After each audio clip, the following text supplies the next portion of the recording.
We're going to reconvene our meeting, folks who aren't in the room yet. We do have quorum, though.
All right, I think we are at the committee reports. Kevin is going to be a little bit late returning. So, Anne-Marie, anything to add to your, you've got as presented, and Brian isn't here, but he has also submitted reports. So, no recycling and regional waste. Lionel. Not very much to report, actually. Just it's kind of status quo, nothing new. I have sent out the minutes, and I don't know if I sent the last ones out or not. But no, there really isn't much happening there. It's just Okay. just to let you know. Just carrying on business as usual. How about Div 5 and 10 Rec Board? You guys have down here. Lionel has? I put that down, and it was just in regards to that that meeting that was on about a month ago. The fella from Leduc that came to speak to the whole region about the wreck, and really what it was just it was an enforcement of the the importance of having a good rec department in the city and the region. That's So that really was what the it was workshop about. you And guys so attended. You and Tracy were at? Tracy wasn't there because you were sick. You had Oh, the okay, flu. so That's Lionel- right. Yes, right. so I went. Very little new. Basically, what he had to speak about, we've already been implementing. So it was just kind of a reminder that of the importance of the well-being of the community by having good rec facilities, and that was basically what he Well, that's good. talked about. It was sort of interesting, but you know, they talked about what they did particular in the city. Just a few initiatives that they had started. I even forget what they are now. I forgot my notes. And my note keeper was not there, so. He was an ex-mayor of, That's right, he's an ex-mayor, Somewhere. that's right, yeah. great. So anyway, it was sort of interesting. I don't know whether it was beneficial or not, but it was just a reminder of how the well-being of your community is, recreation is a big part of the well-being of your community, so. Something we need to remember to remind our rural residents. Yes, Where absolutely, the yes. recreational facilities are Yes. located. Absolutely, Yeah. yeah. And the importance of keeping young people and attracting more young people to your community, and yeah, all those good things. So, all right, thanks, Lionel. Shortgrass Library Board, Kelly. Just a short comment regarding Shortgrass.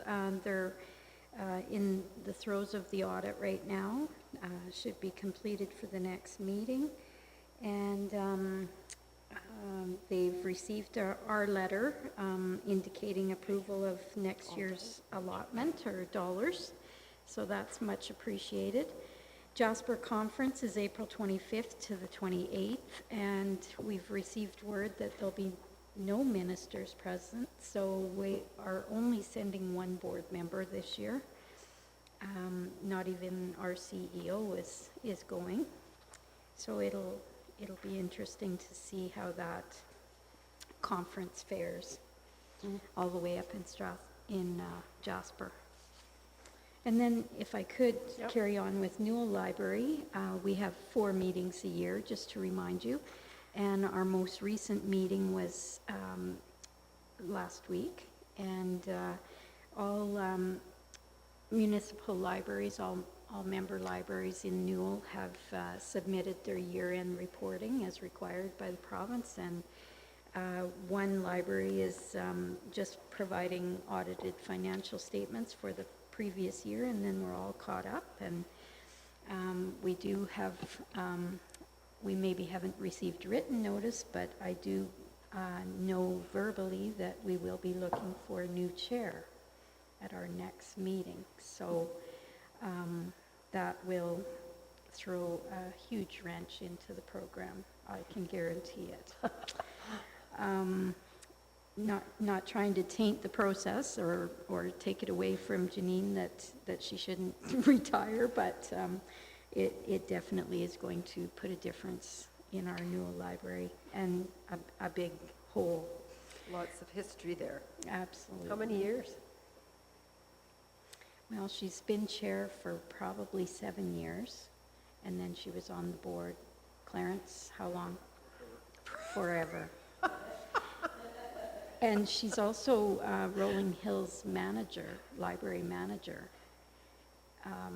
for many, many years. So her service goes deep, and I believe she's going to stay on the board for a time period, maybe just this year. Maybe you better be quiet.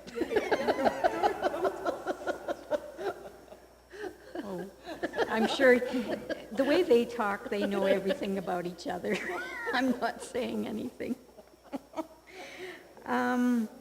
I do want to ask, again, from Division 7 and Divisions 5 and 10, we had no board representation from your divisions, and with changes on our board, now is a definite good time to get some new people brought forward. I know it's difficult, but we do need to have bodies around the table to operate and to continue as a municipality. That would be another advantage of regionalization, right? It absolutely would be. And that's, you know, the Newell Library or the Shortgrass Library is another example of regionalization that is working and has worked. Audited financial statements are in. What else did I want to talk about? Financially, our small libraries are doing well and continue to do well, probably due to the high volume of volunteer work that goes on in our small libraries. Thanks. Oh, I guess I could add, it's not on your list, that Div 6 Recreation Board has met, and they've approved 2 applications for recreation funding, and those are to the Bazzano Golf Course and Bazzano Arena, totaling, I want to say $34,000, and that's all we received was 2 applications. So that's my update for this go-around.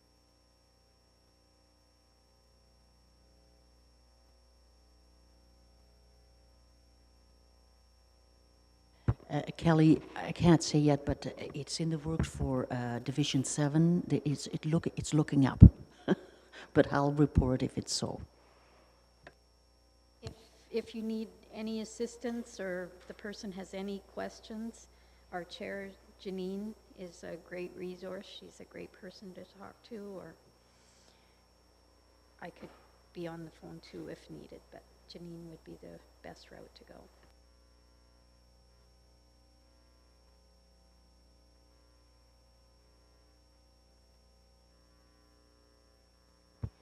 Yes, I went to a conference, which is the Rural Tourism Conference, a yearly conference in Camrose.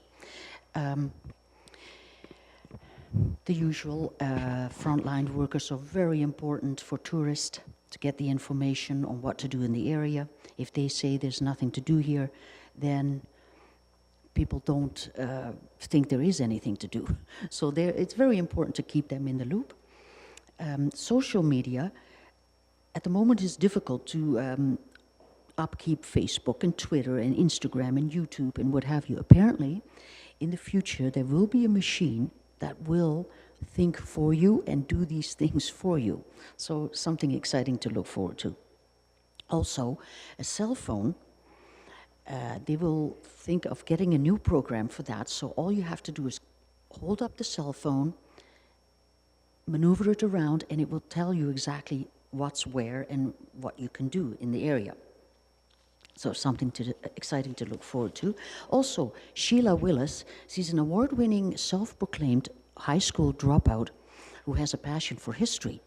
She is the project manager of History Check app for Northern Alberta. So while you travel, you get instant notifications on your phone on historical points of interest, and there's a button feature to see what else is there. Hotels, camping, shopping, travelers' needs, and she received an award for this. They are moving south, so she is doing this with two other ladies. One is a retired school teacher, and one is another friend of hers. And they're doing amazing work. It can be downloaded from historycheck.ca, and it's just amazing what it does. You just need your phone, and it just updates you while you're traveling. It's good for the tourists themselves, but also for the local businesses, because it will tell you where they are, and so it's just amazing what three retired ladies can do. Another thing on tourism, the cutoff date for the Event Development Fund applications is February the 28th, so get your applications in before. There's money, quite a bit of money available. There's two new tourist businesses in the area. One is an escape room, and the other is called Piston Broke Brewing. And we had a secret shopping exchange with Whitecourt. Now, Whitecourt is similar in size as Brooks. The report hasn't come out yet, but it's quite interesting. They come, we go there, and we secret shop and see what is needed in our areas. Again, frontline personnel is hugely important, but the report will be coming out shortly. And I think that's all I have for now. All right. Go ahead. Ellen, the NRTA in their last minutes said that they had $100,000. Is that money that they have in their own account that they have access to? I think that's referred to the DMF fund, right? That's what I'm thinking. The $103,000? I would think that would be from DMF, probably came in from the hotels. Ellen, is this you that put Club Route Workshop too, if you want to do that too? Yes, Brian, myself, and staff went to a workshop in Indus, and Brian also asked me to report on this. It started out with, first of all, there was many research scientists, specialists. We had municipal perspectives from Rockview and Leduc County. We had a personal perspective from a canola grower, who is also the Alberta Canola Director. We were given a short video on Club Route, very short, but by the time it was done, my next-door neighbor says, I feel like I just finished watching a horror movie, and I couldn't concur more. I am working on sending it to you. I tried to find it, but it didn't work. the producer kept saying he's so envious of the South, he's so envious of the South, and I wasn't sure where he was going with this. And he said, the South region still has a chance to stay ahead of this monster. Right now in our policy, we have, of course, best practices, which is wonderful, but he thinks that just visual inspections just are not good enough. Scouting, which is basically pulling plants and actually looking at their roots, have them inspected if there are suspicions of clubroot. And also it's doable because in a new field, 90% of the time it is found in the entrance. This is where the high traffic is. It's very important to get rid of the dirt, the mud of the machinery and of the tractors. But they still think we can stay ahead of the monster if we really take it seriously, and if we have a passive approach, this may not work, and it may have disastrous consequences for the canola industry. So our staff is totally aware of it, and I'm sure we'll be looking at the policy again. Thanks.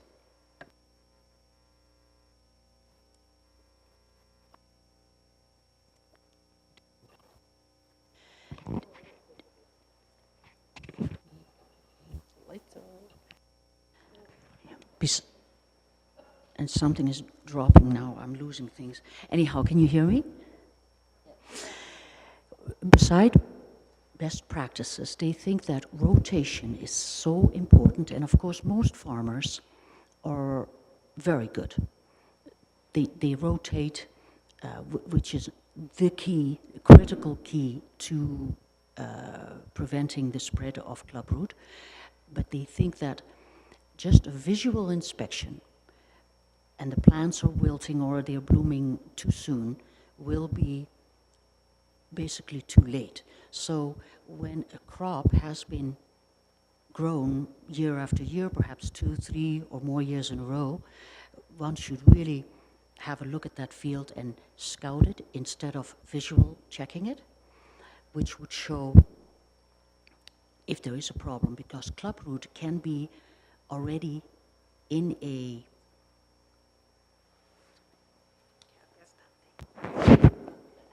sorry about that. Clubroot can already exist in healthy plants. So they say if we can stay ahead of it, if the spores can be limited to a certain amount per square meter, it can still be managed. And the fella that had the clubroot, he said he was an engineer by trade, and he had 5 years, family cycles that he was the farmer, and he said, I didn't rotate quite properly, he was busy with other things, and so best practices are extremely important, but I think the county has also an obligation to look at the fields that are not being rotated properly, just to see if there is a clubroot present, then the act will kick in, and then they can take actions accordingly. So I think there's things we can do.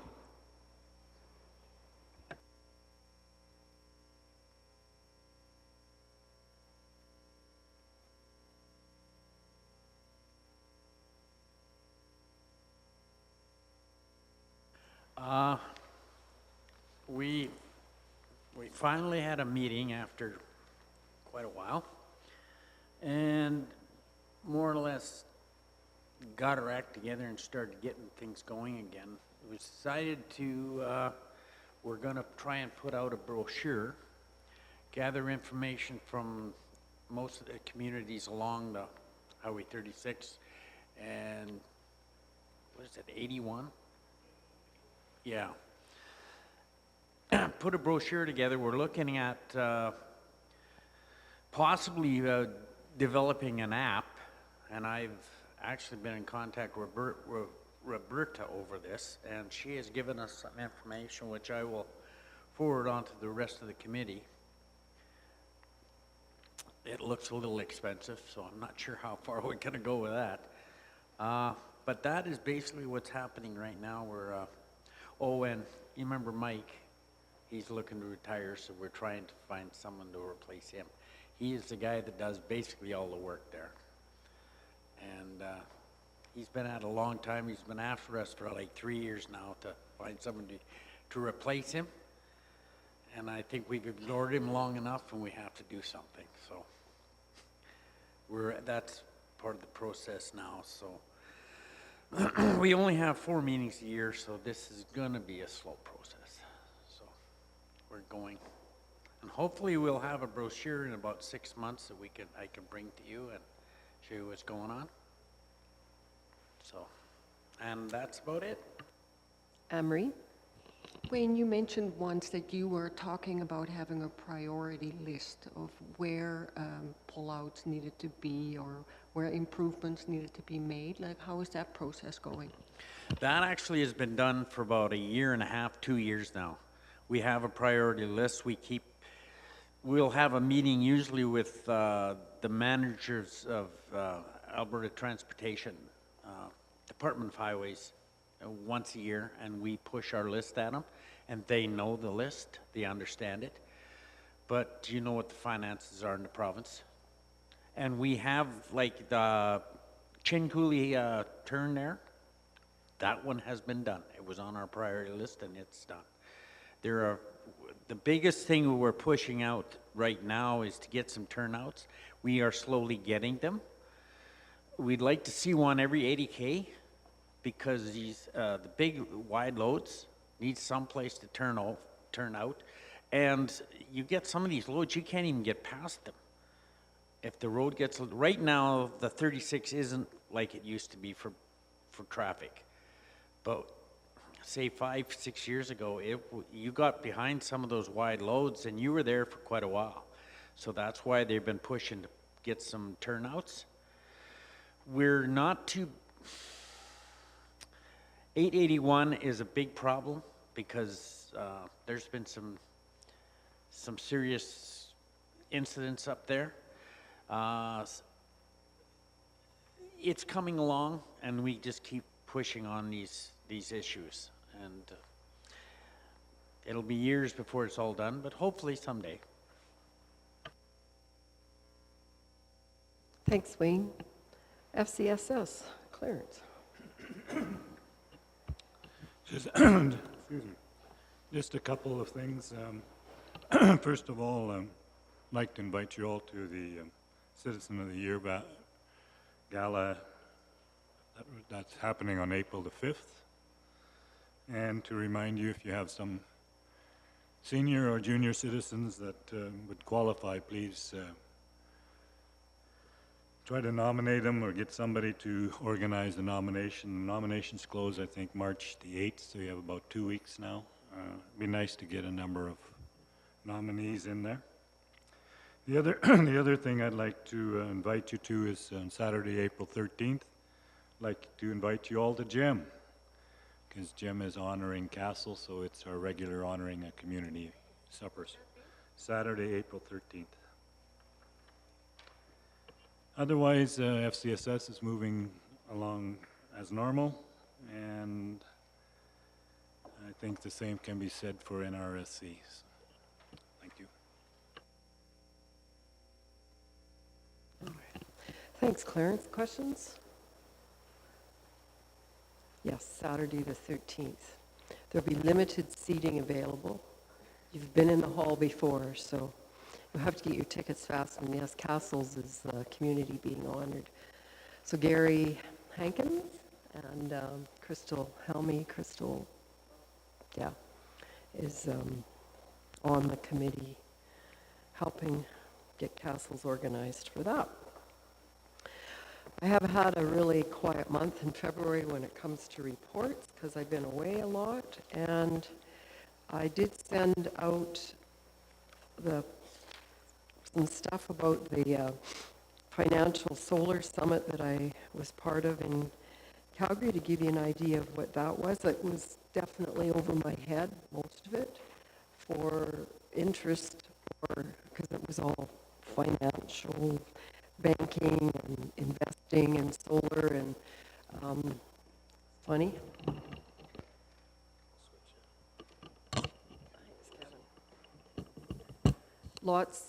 Lots of big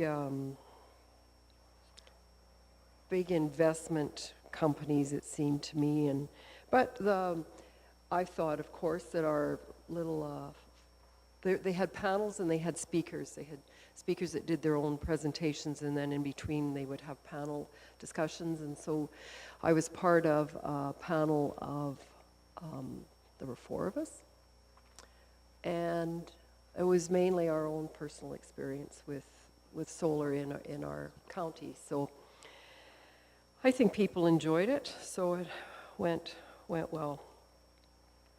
Next week, I'm going to go to that Alberta Health Services community conversation, and Jeff and I have spent some time with JBS on this past Tuesday with their safety guys talking about the intersection, and we will also be meeting with Jerry from Alberta Transportation next week about, they do have a draft report that they've presented. It's a draft, so it's not finished yet, but it's a good time to be giving input. So anyhow, we will move on to, I think that's all the committee reports. Did I miss anybody? All good? Perfect timing. It's 1 o'clock, and we have Todd, and we will move back to item 8.2 on our agenda, Farming Smarter. So why don't you all come forward if you want? I think you're sort of... Come on, Todd.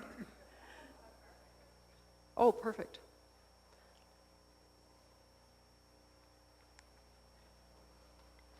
What would we do without PowerPoint presentations? Remember overhead projectors and that rolly cellophane stuff and those terrible slides no one could ever get on straight?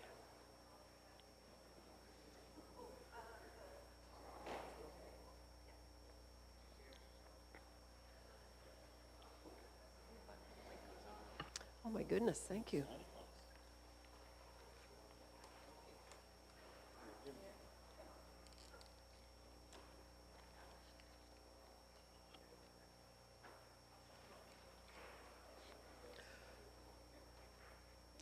Are you all set? As set as you'll be? Well, welcome, ladies. We will do introductions of all of us, and then we'll let you introduce yourselves and begin your information presentation. And so I'm Molly Douglas, and I represent the northern part of the County of Newell. We have a huge county, the Gem Finnegan area of the world. Clarence. Took you by surprise. Yeah, you did. Clarence Amulon, and I live in Rolling Hills. Welcome.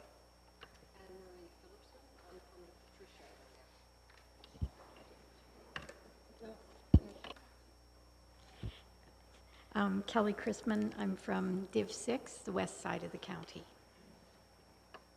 Hi, Wayne Hammergun, Division 4, which is Scandia, Rainier, and Bow City.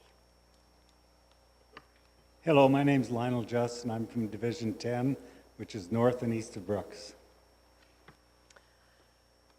Lane? Hi, I'm Lane Johnson, the Director of Corporate Services. Hello, Ariana Nielsen, Executive Assistant. Hello, I'm Ellen yes, I'm here.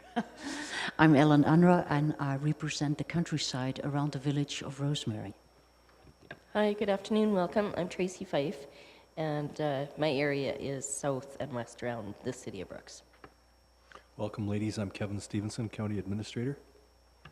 And we have our wonderful Brooks Bulletin reporter, Sandra, back there. And have you met Todd or not? And Todd is our Ag Service Board field man, so take it away. All right. Good morning. My name is Jamie, and I'm the assistant manager at Farming Smarter. And Shelley's along with us. She just started with the organization a few years ago, so she kind of wanted to see some of the conversations that take place and maybe some of the concerns that the county we can help you with, or some of the ratepayers that you guys have interests in connecting with. So how many of you have heard of Farming Smarter? If a picture is worth 1,000 words, then this video is worth a whole lot. There's a ton of photos and video in here just to highlight some of the things that we do as far as our research and extension goes.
So how many of you think you know that what Farming Smarter does for watching the video?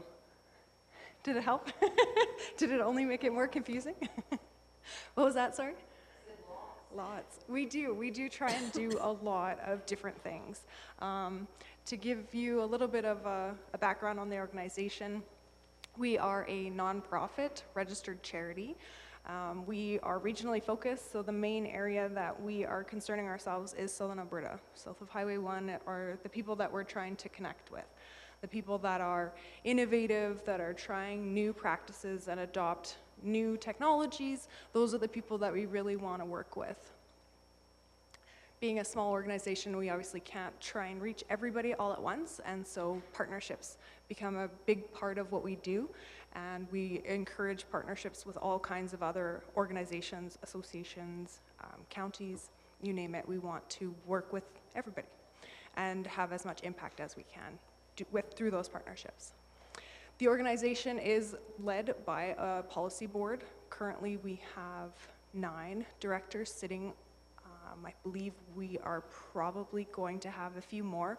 Our annual general meeting is next week, and it looks like we're going to have a few additions to that number, so I think our board will jump to around 11. Our general manager is Ken Coles. Some of you may have heard of him before. I'm sure you've seen him present. Anybody? Yes? Okay, good. He is an exceptional speaker and is incredibly knowledgeable about all things. So if you have a question, find him. And again, our membership is basically Southern Alberta. Those are the people that we are trying to reach. We currently have 2 locations that we do field research in. One is in Lethbridge, just outside of city limits, and one is in Cypress County. So the county had worked with a local producer and made arrangements for us to start doing some plot work out there. In recent years, they've come out to help take care of the site, do some mowing, that kind of thing. So we have a really great working relationship with Cypress County on a number of different fronts. One of the main core areas of our business is what we call our Growing New Ideas program, and that is all of our research. So we want to come up with new practice change, test technology, do those types of things that reduce the risk for farmers, essentially, so they don't have to do it themselves. So really this on-farm innovation is what we want to target with any of the research that we're conducting. We do small plot research, so our plots are roughly 2 meters wide by 6 meters long, and then we have 4 replicates, so that gives us some statistical rigor when we're conducting field trials. We also have a field tested or a field scale research component where we're working with farmers with their equipment on their farm and testing different practices or products.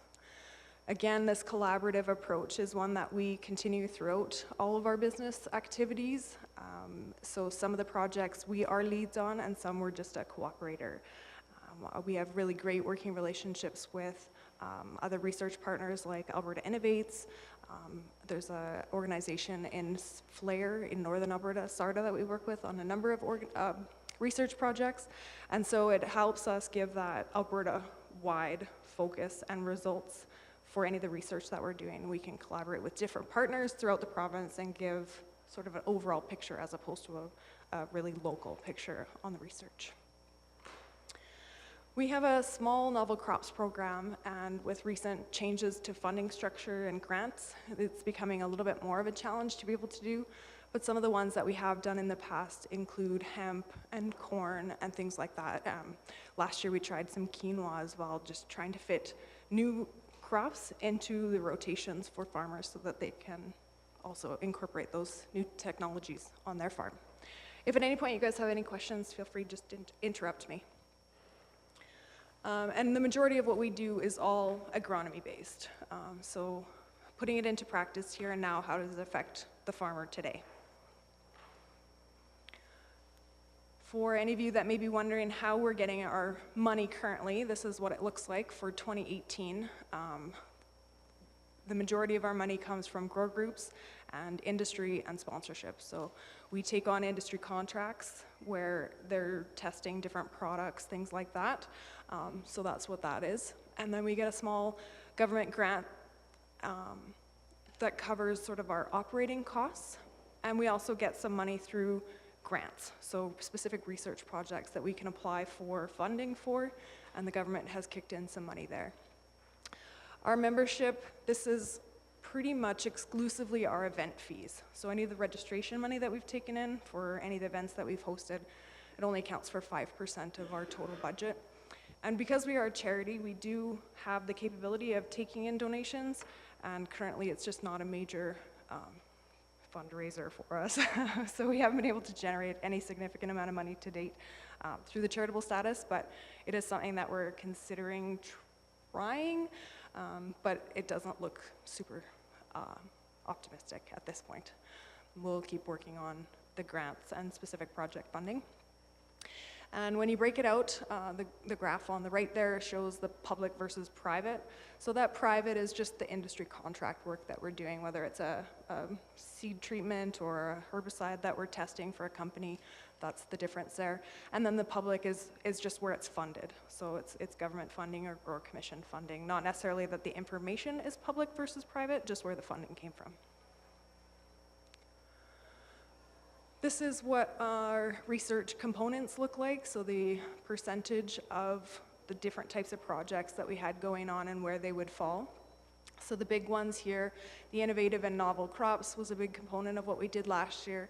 Pesticides is another big one, nutrients and fertilizer, and then a little bit less on the variety trials and management practices.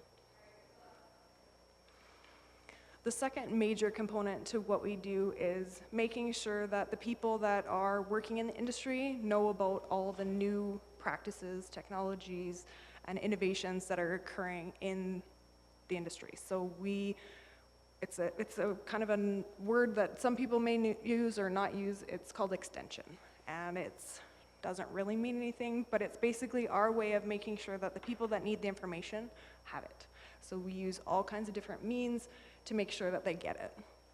And that includes our website. So it is like the hub of everything that we have going on, all the information that we collect on our research end ends up on the website. And we host field events. We have people that come out to the site and learn about different things that we have going on. We invite different speakers to come in and share what they've learned. Each year we have the conference, and we appreciate your continued support at that event. You guys have been a pretty consistent supporter of that event over a number of years now, so we do really appreciate that. We also have a monthly newsletter. We have included in recent years a bug of the month and a weed, where we focus on one bug and one weed every month, and then highlight some stewardship information, whether it's best management practices regarding water quality or planting trees, doing riparian assessments, you name it. We try and include a piece of information in each of our newsletters. I think currently we're sitting over 1,300 subscribers on that list. We also try and keep a fairly strong presence on social media, so we're using Twitter, Instagram, Facebook, and LinkedIn. And then we have our biannual magazine. How many of you have seen our magazine? Yes? One? Okay, we've left some copies here of some of our publications. And so it's a biannual magazine. It goes out twice each year. And we try and highlight some of the research projects that we have going on and other things that we're seeing in the industry. We currently conducted a study of who's following what we do. And this is what the results look like. So the majority are producers or farm manager staff. And then we also have agronomist people that are serving the farming community. We have a little bit of sales and research, and then a little bit of student activity as well. We have a really strong relationship with Lethbridge College, and we see their students a number of times each year. I believe they were out 4 times last year. We had over 100 students come out on a few different occasions to learn different things from us. In 2018, we sparked 62 news stories. And if you think about that, that is actually more than 1 story per week. And so through our research, we're generating information that people actually want to hear about and is making its way into popular press. And the same thing you can see with our YouTube videos. This is the number of hours watched, and it has been exponentially increasing over the years since we started uploading our content. And people are finding that there is significant value in watching videos to learn different things. In 2018, this is what our research stats looked like. So we had 78 different research projects that we were working on. We conducted 17 different demo sites and had 3 field scale projects on farmers' fields, which translates into just over 1,300 different treatments and just under 5,000 plots. So we do a significant number of trials each year. This photo on the right is just an aerial shot, so you can see the size of the plots. So each little rectangle, that would be 1 different plot with a different treatment. Some of the projects that we've done over the years, this is one that we did out in Cypress County with the farmer that we have a little bit of land with. And he had this idea that he would seed early a winter cereal. Usually it was a mix of winter wheat, triticale, fall rye. And he would seed it mid-August, send his cows out mid-October, and leave them until April, and then take that same crop off as silage. And he wanted to know whether it was something that is economically warranted. And so if you see the picture, the one on the left, I'm assuming you can guess, which side is that? It's the side that the cows weren't eating, and the side on the right is where the cows had access to. And so we had set up 2 identical trials. One was fenced off, and so that the cattle were excluded completely, and the one on the right was made so that it would blend with what the farmer was already doing, and so that there wouldn't be any selection pressure from the cattle on the plots versus what the farmer had done in the rest of the field. And it was pretty interesting to note at the end of the study, there was actually more biomass and better yield from where the cows had grazed than where they had not.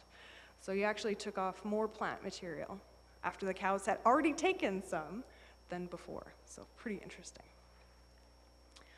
One of the novel crops that we've been working with is corn. And so a few years ago, we initiated this dryland grain corn project. It was a 3-year study. And we had 3 different things that we were looking at. And we were looking at the population and spacing, fertility, and crop sequencing. And so when you looked at these results, it was really amazing, because when you think about what should happen and what actually does happen, it doesn't always align. And so the more we talk to people in the corn industry and what they thought might happen with our climate and the amount of water that we receive, their suggestion was that we were going to have really wide row spacing and a really low plant population. And it turned out that that was actually totally opposite of what it was the best for yield. A shorter, narrower row spacing, 20-inch row spacing as opposed to a 30-inch, and a higher plant population, 35,000 seeds per acre, was ideal for a yield in this climate. So pretty cool results, and probably see quite a few more acres of dryland grain corn instead of silage corn going up.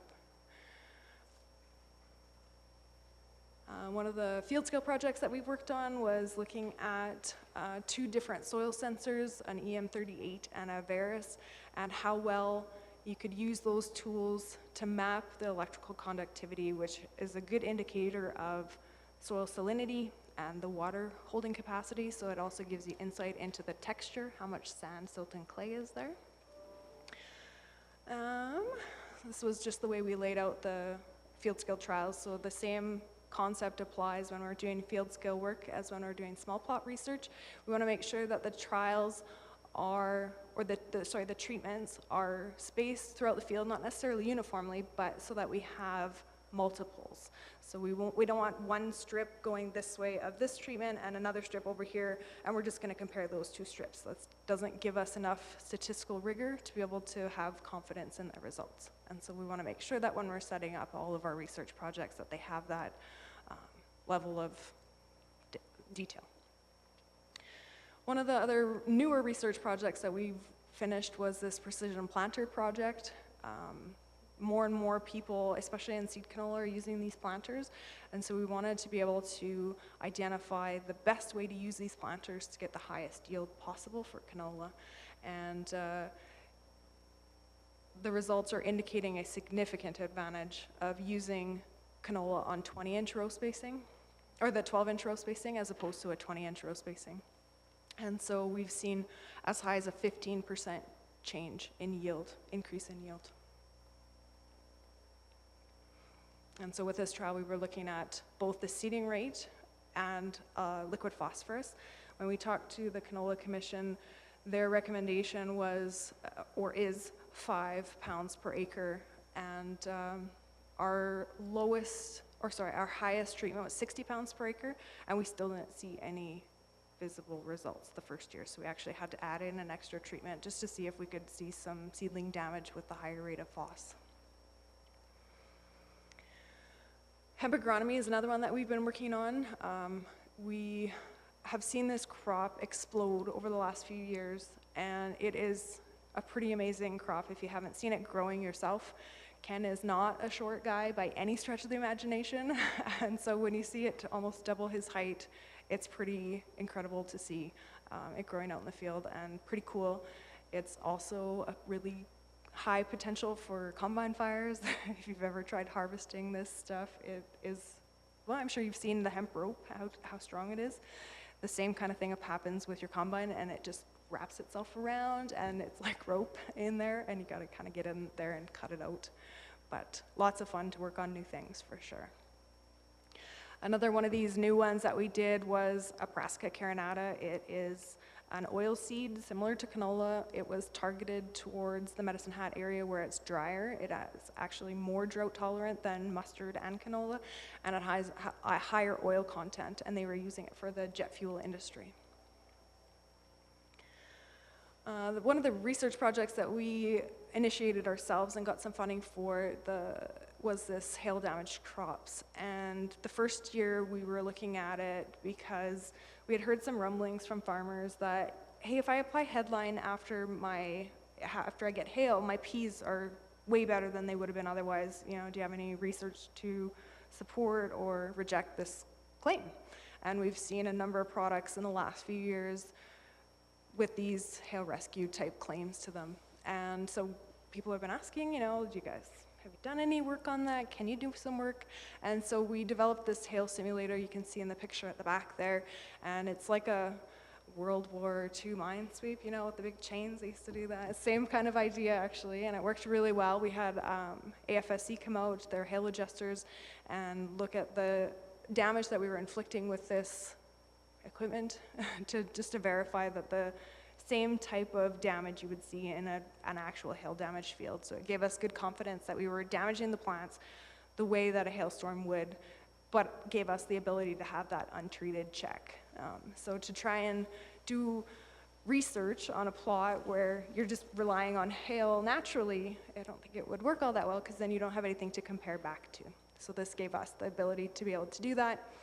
And in the end, none of the products showed any significant difference in recovering the plants after hail damage. The biggest thing was timing.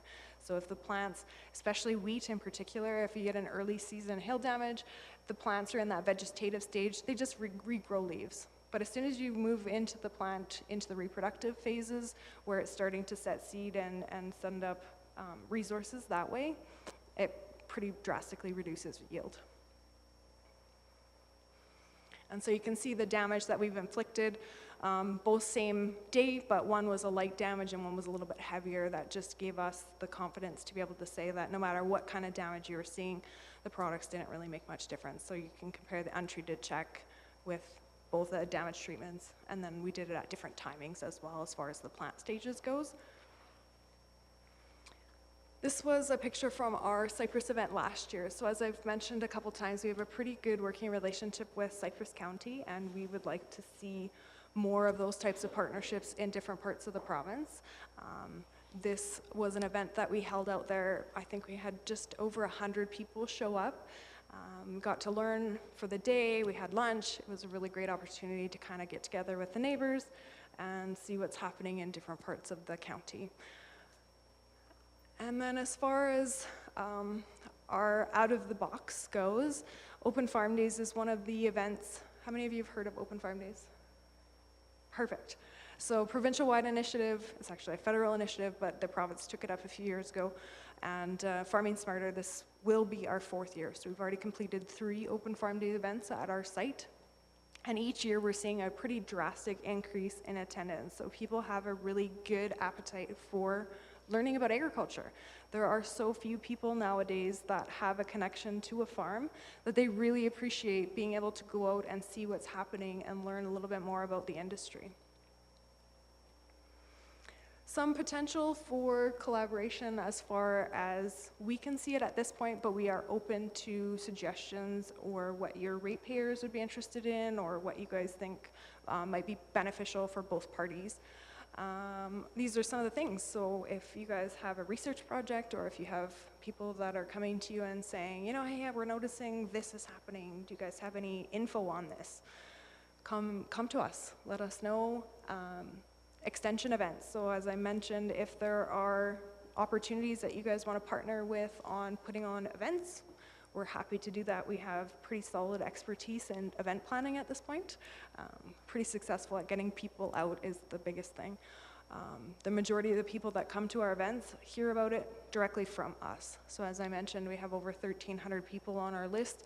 I would suspect any given year, we see over half of those at least one of our events. We had over 2,000 people through our site last year. So we do a really good job of getting people out. Content. If you guys are putting out your newsletters and you want some information from us as far as, you know, research that we're conducting or an event that we're holding, we are happy to share information, and likewise the other way around. If you guys would be interested in contributing information to our newsletter or to the magazine, we are definitely open to that as well. Advocacy has become more of an issue, I think, in general for agriculture. There are, like I said, fewer and fewer of us out there, and we have initiated a group, collaboration, I should say. It's not a group. It is called Farm Right, and a number of other research associations like ourselves have gotten together, and its sole purpose is to advocate for agriculture. And basically look out for the best interests of all of us. And so the more people we have involved, probably the better. The other one is Open Farm Days. If there's a way you guys want to contribute or share information as far as that goes, we have our event and you guys are welcome to join us, or if you want to encourage your ratepayers to also participate in the program, we're definitely to help in any way that we can. And yeah, this is a picture of our staff last year. So we not only have permanent full-time staff, but we also have a number of summer students that we hire.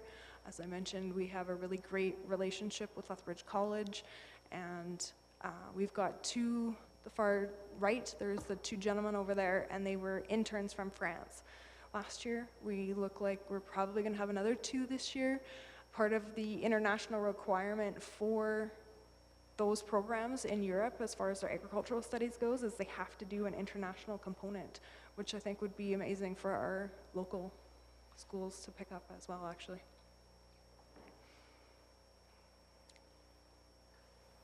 Thank you. Questions? Anne-Marie?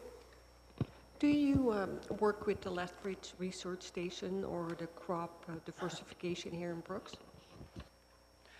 Absolutely. The majority of the collaboration that we do is research-based and extension. So we have Mike Harding come out from here to talk about plant pathology at a number of events throughout the year. We do have folks from both Ag Canada and Alberta Ag out of the research station just down the road from us at a number of events. They hire us actually to do research for them. In a lot of cases, they don't necessarily have the capability, or contracts are tough with government folks. So oftentimes they'll just hire us as opposed to trying to find a way to hire a new person or things like that. They'll just contract us to be able to do the work. So we've done that with Brian Bears and Hector Carcamo, a number of other researchers as well. Yeah, absolutely. Wayne? I've been on the radio and stuff, I've been hearing quite a bit of talk about carbon retention. And a lot of that, I think, was to do with soil conditions and stuff. Are you planning to do any kind of research on that in the future? Because that seems to be, it seems like something might be happening there. We are not currently doing anything as far as carbon sequestration goes in the soils, but I know the main reason for that, not that we wouldn't want to, but we don't want to overlap work. So the Farm Stewardship Center in Lethbridge is currently doing research in that area, and so we don't need to duplicate. Yep.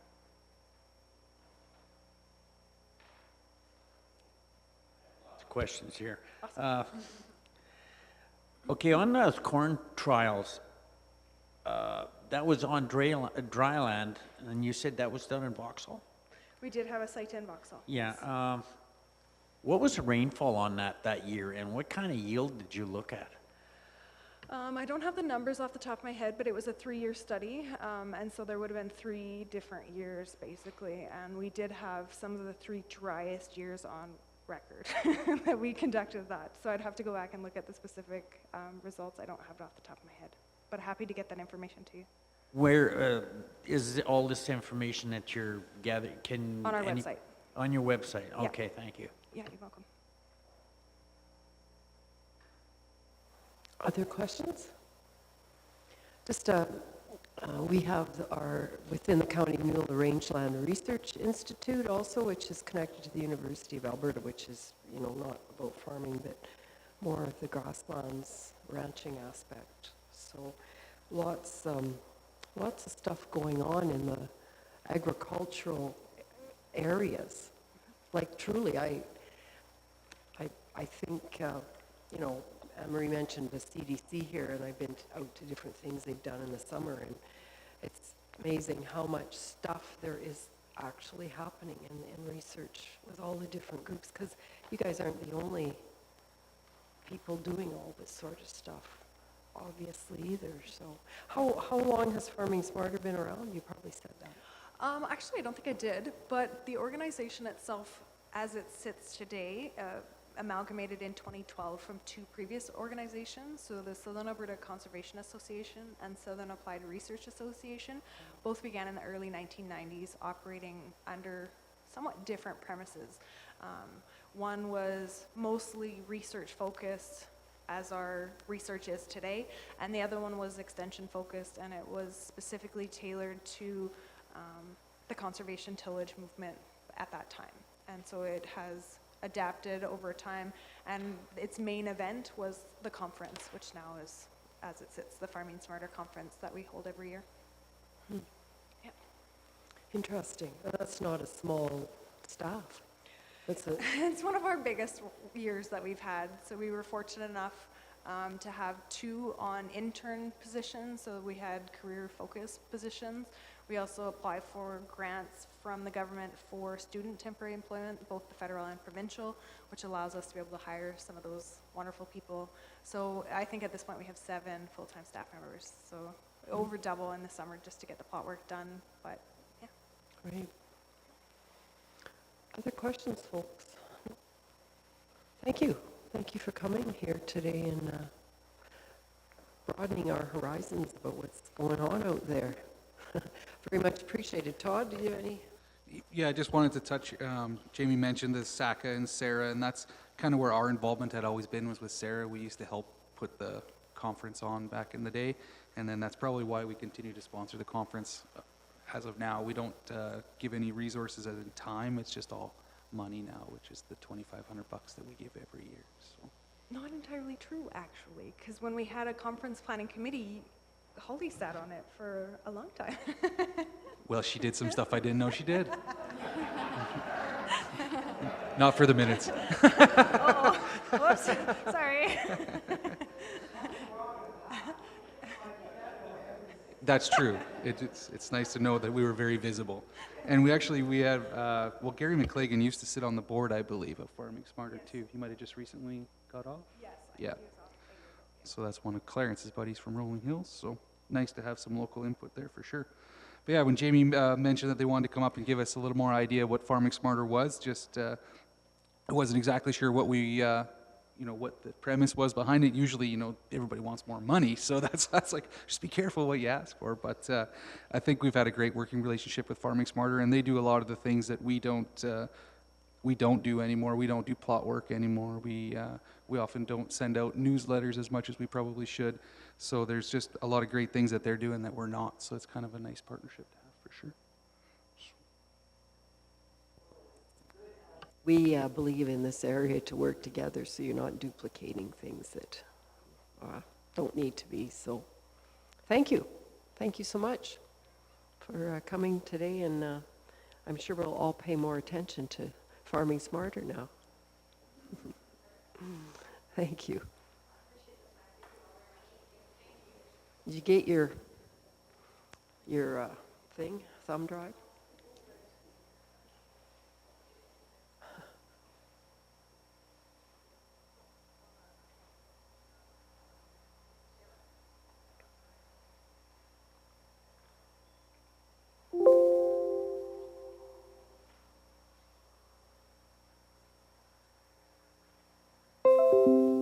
Wow, that guy's loud today. What? Oh, they're asking, sorry, okay, we'll talk. We do.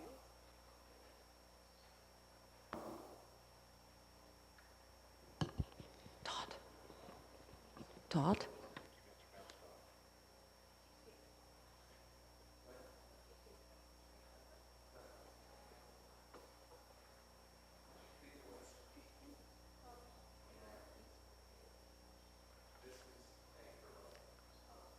It's different.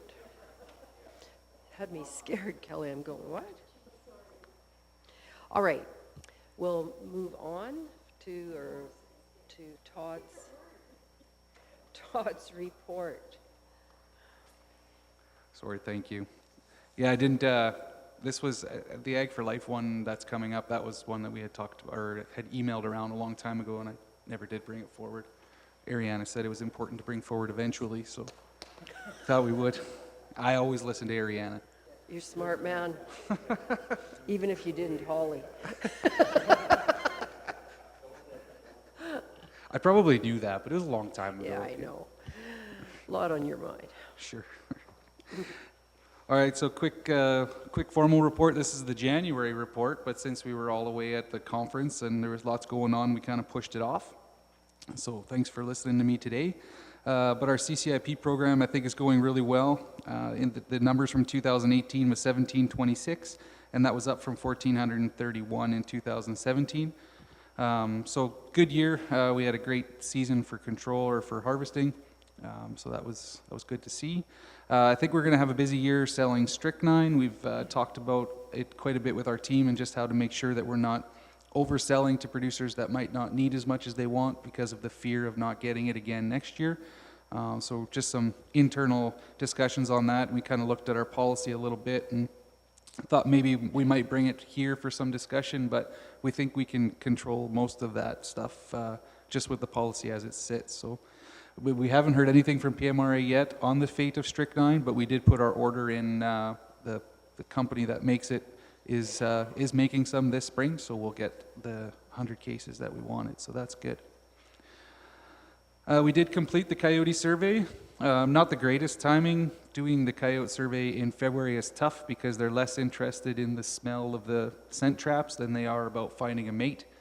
Typical breeding season's kind of this time of year, so the numbers there are relative abundance index, which is what we always end up with at the end of it, was 432, and that's about 100 less than our average, but just because of the time of the year.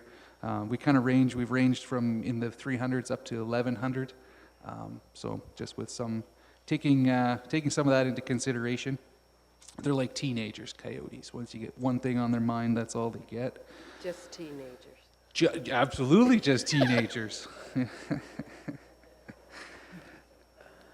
But you know, speaking of some teenagers, we did the interviews for our seasonal staff, and I think we have the 3 that we were going to hire, and the other ones are all coming back. So it's going to be a great season. And the same with all of this is the time of year where we order all the good new stuff and start getting ready to go to work. So we've had some stuff show up, and we're anxiously awaiting a few others. We did build a few more magpie traps, so if anybody's got some farmers that are experiencing any problems with magpies, we have some extra traps.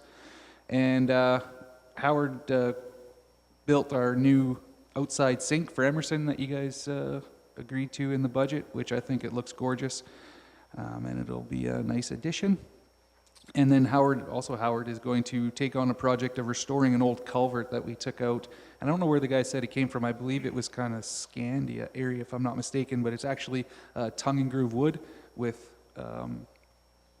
steel rings on it. So we're thinking in and around that 100 years old, probably before the county became a county. So we're going to try to clean it up proper and preserve it and stick it out with the old mower. So that's kind of, we're weird that way, but I think it'll look really nice. I don't know, it's got quite a bit of, what's the black stuff? Creosote. So it's hard to tell. Where was I? Yeah, so just think our equipment is all done through the shop now. We did add the side boomless nozzle to a couple of the 1-ton trucks. We're excited to see how that works out. We did it, years and years ago we had one when we did the construction projects more, and we used it quite a bit, so we went back to that, and I think it's going to help with the shoulder pull areas. So when our big trucks can't get to there, the little guys will do the job. And also I want to thank everybody for coming to the Ag Service Board conference. I thought that was a absolutely great way to end January and pull everybody in that room together. I think the theme speaks to what we do in the county of Newell anyways. Together towards tomorrow, we're all about partnerships, and I think the speakers did a really good job. And just to update, on February 12th, we had the producer funding workshop. So we had those 5 people from Alberta Agriculture and Partnerships come together, and we had 47 participants, which I thought was fantastic. Definitely better than we expected. And we even got some environmental farm plans out of the deal as well, from people that we didn't expect to do environmental farm plans. Catherine's completed 6 so far in January, and she's got 3 more ready to go, I guess January, February, and 3 more on the go. So I think we're reaching just about 50 now, since the province changed their mind on that they had to be 10 years old. So that's pretty impressive, I think. And that's about all I got. Questions?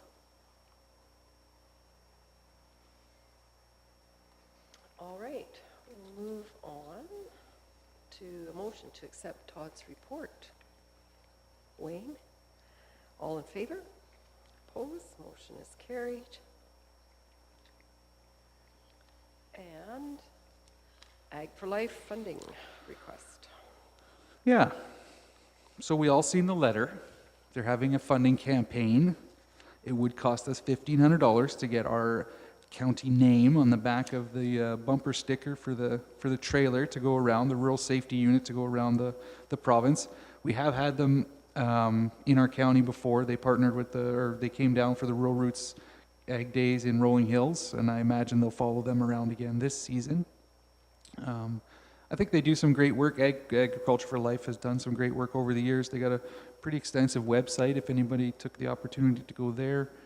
I don't know. I never know when we feel like it's good to support things financially and when we don't. I guess that's why these things come to the council table.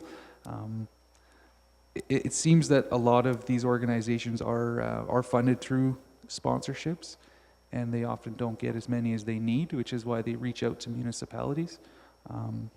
I believe that Ag for Life does some great work, and they have some other projects too that are coming up that I hope we see in our area that has nothing to do with this, but the What's in the Field campaign. If anybody's been driving down the highway and you see the big signs, what's in the field, and then it just explains a little bit about maybe what the crop is, or maybe there's some Angus cattle out there, or whatever it is. That's neat. So I thought that was a great Seen that. a great initiative as well. So hopefully we see some of those just to try to educate more people. Comments, questions? Emery? I don't mind giving them $1,500. I just don't want the bumper sticker. No, why spend money on a bumper sticker? Like, it doesn't make any sense to me.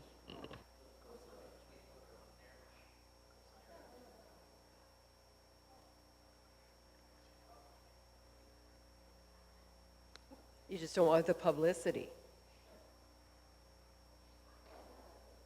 You think a bumper sticker, like the cost of the bumper sticker, the publicity? A little bit of both. Like, if they have $1,500 to use towards their program, and let them use it the way they see it fit, rather than spending it specifically on a bumper sticker.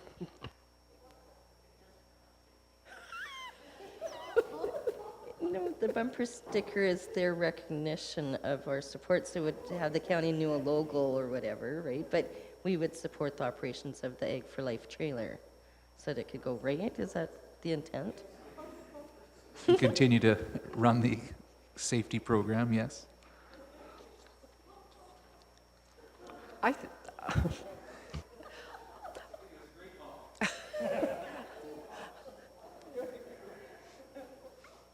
The things that become discussion issues. All right, let's get a motion. I'll make a motion for option 3. Which obviously isn't there.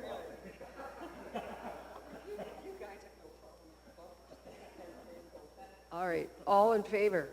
Opposed? Motion is carried.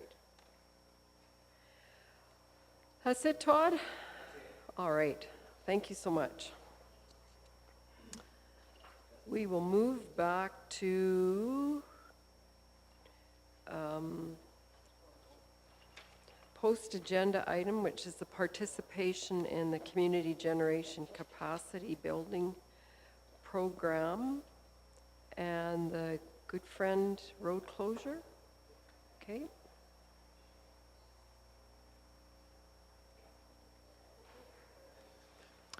So the community capacity or community generation capacity building program is part of the government of Alberta's efforts to advance the climate leadership plan that they have put in place. The government has been announcing a number of programs over the last couple of years that have the sole intent of encouraging the development of renewable energy across all sectors of the province. Now, there has been some uptake. Some municipalities have jumped on board and have proceeded with the installation of microgeneration facilities. that provide renewable energy that meets the demands, or at least offsets some of the demand for municipally owned facilities. But it's obvious from this particular program that has been announced that they're wanting to encourage additional development of renewable energy across multiple organizations that would meet the criteria of community-based organizations. Unfortunately, we're in a very tight timeline with this particular program. In an ideal situation, a program of this nature would have been announced 6 months prior to the application deadline so that municipalities would be in a position to evaluate it, make an informed and educated decision if you wanted to participate. It was announced in the middle of January, so basically 6 weeks between the announcement and the deadline for submitting an application. Of course, we didn't have the second meeting in January. There was initially interest that had been expressed about pursuing the possible development of a project on a partnership basis that would be a fairly large-scale system.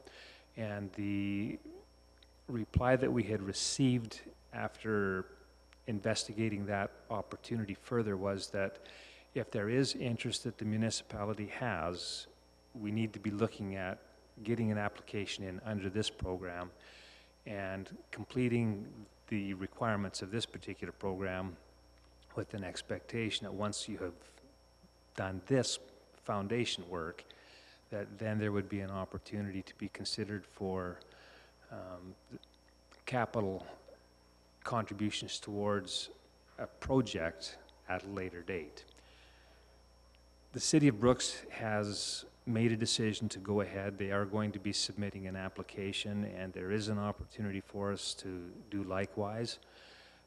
Really, the question that council needs to determine is whether or not you have an interest in exploring further the possible chance of eventually developing a community-based renewable energy system.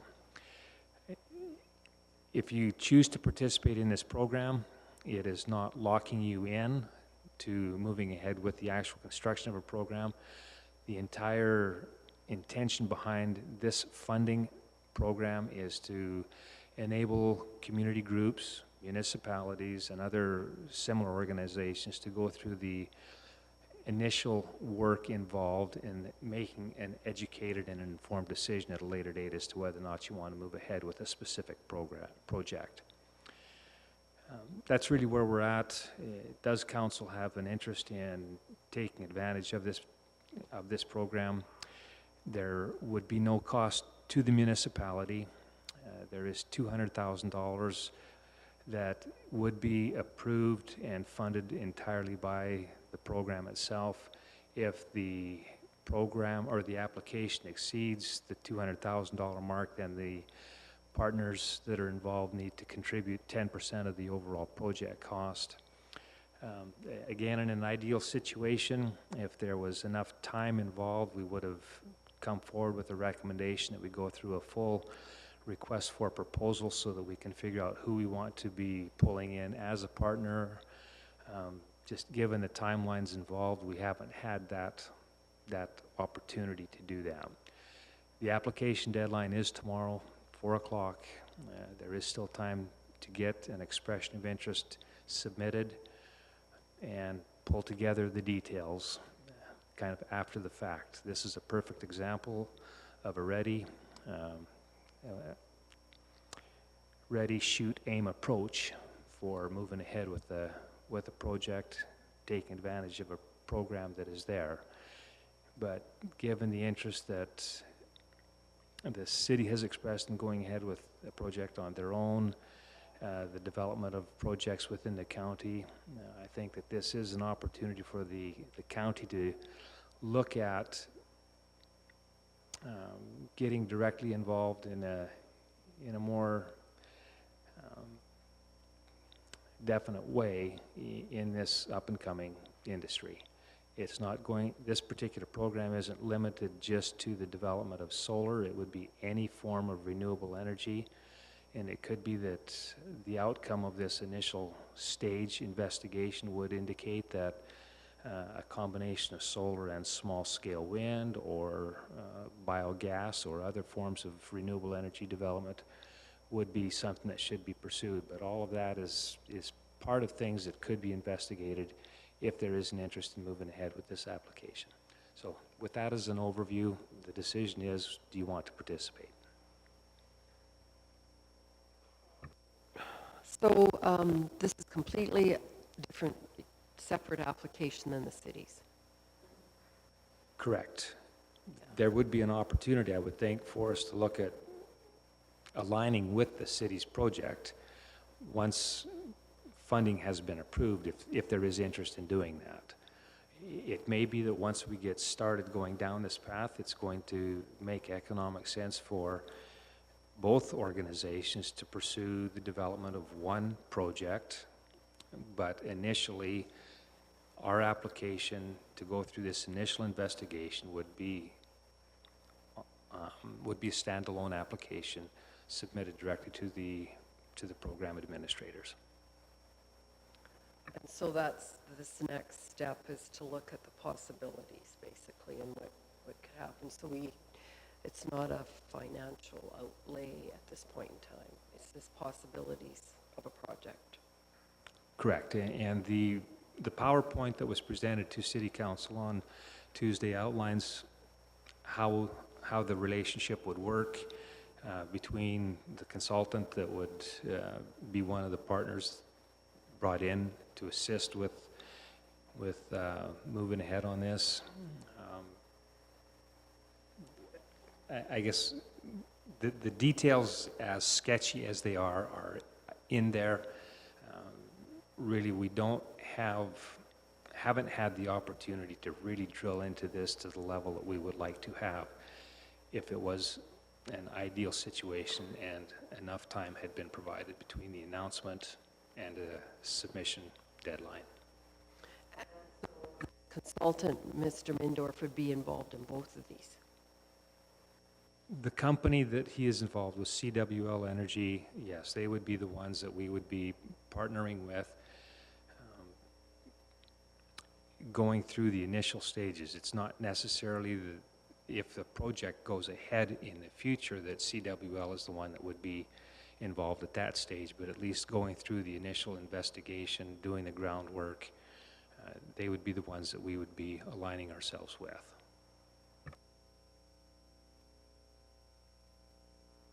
Personally, I don't like it at all. This is just another, I look at this as a government's way to get free advertising for the next election. They brought it in just shortly after January. There's 6 weeks is what we've had to decide on this, whereas we usually get 6 months. I don't think we've had time to look into this properly, and my feeling is we just walk away from it. We don't get involved. It doesn't sound good to me. Sorry.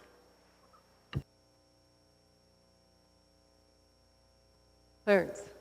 So my understanding from you, Lane, is that you ask for the money. If you get it, then we look to see if there's something feasible, and if it's not feasible, we just walk away. Correct. It would basically be similar to what you did when you were looking at a regional water system. It was a concept. There wasn't any clear understanding as to how it would work. There was funding that was provided to go through the investigation, pull together a business plan, and once that business plan was prepared, then you had information to make an educated decision as to whether you wanted to proceed. In this case, it would be no different. The concept is that there's an opportunity in the future to develop a renewable energy system that would meet community generation needs. There's funding to go through that initial groundwork. You would do the investigation, determine whether or not there is an interest in moving ahead, whether there is a need that needs to be filled, what kind of structure would allow you to move ahead. This funding simply provides a source of grant revenue to proceed with that initial foundational work that would be required to make an educated and informed decision as to whether you wanted to move ahead with a project after you have got those details in place.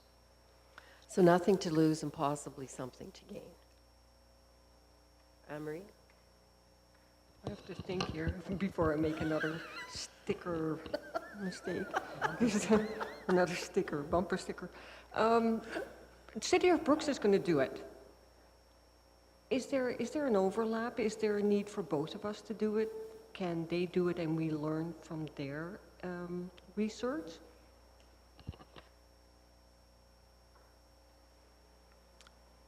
That's, well, learning from somebody else's research is one of the intentions behind the program. Everything that any eligible agency receives is conditional upon the experience that they have gained being made available to any other agency, so that we can learn from any other agency that has gone through this.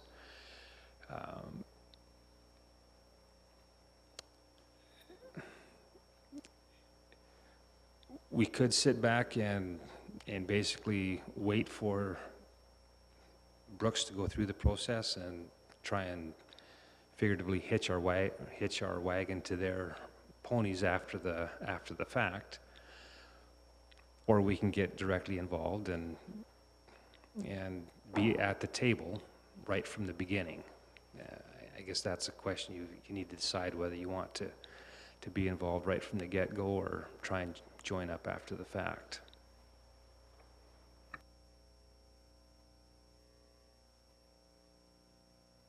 My question is, so would staff complete the application then and kind of work with the consultant on it? Because I guess I kind of look at it as we have an opportunity to get some funding.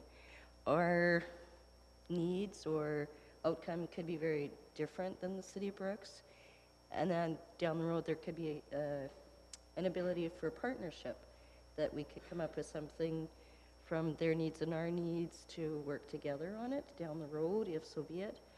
And it's money that we wouldn't have, but I just don't know about the time frame and what's involved, and is it worth this process, is more what I'm questioning. Well, the application deadline is tomorrow, 4 o'clock, so the application's got to go in, and we would be in a position to do that. It will take time after that to go through the process. But the initial decision is, do you want to submit an application?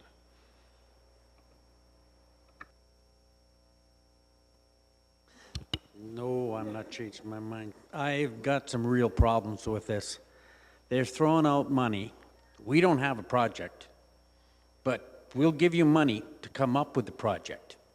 You have no idea what you want to do, but we'll give you money. And then we complain about the government, the province, running a deficit. Why are we running a deficit? Because they're throwing money at us with no reason to have for projects we don't even have an idea what to do yet. I don't think we should get involved in this. This is just wasting money. And there's definitely somebody's going to make money. This consultant's probably going to make money. This is not right. This province is running a $10 billion deficit this year, and this is helping. This is a waste of money.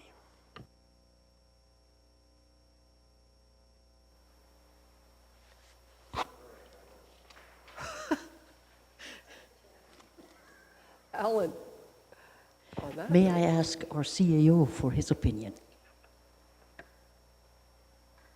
I wish we had more time. Is that a safe answer? I certainly think that an analysis is a good thing. I mean, I don't think we're going to learn anything from the solar perspective because there's all kinds of numbers that are getting approved, and we've seen the prospectus on what needs to happen in order to make them viable. So I don't think we're going to learn anything there. You know, one of the things that I think is beneficial in the study for a municipality looking at alternate sources of revenue like we would be to study everything. whether that's natural gas generation, biogas, solar, wind, looking at costs to return ratios, I think that makes a lot of sense. Going out to an open market and soliciting a firm to do that for you, I think makes a lot of sense, and especially if you can get funding to assist it. But to relook at solar, I'm not, in my opinion, I'm not sure what we'd really gain from that, because we really have a piece of land here, and we know what it can produce, what it's sized for. We know roughly what the cost of it is. We know roughly what the return of it is.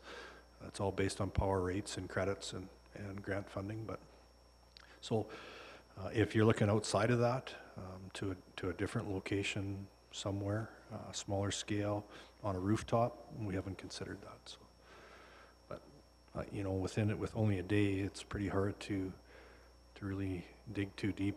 You know, we had made the application for, or the decision to pursue the larger funding to get in the pool, but that wasn't acceptable. And what Lane is saying is we need to go through one of these studies before that's even considered. So I'm not sure if there was a study on the other ones that were approved in Tilly and Suffield and or not, but so, you know, I can't answer that, but certainly if it brings the county some alternate revenue, you know, as part of our strategic goals, I'm all for that.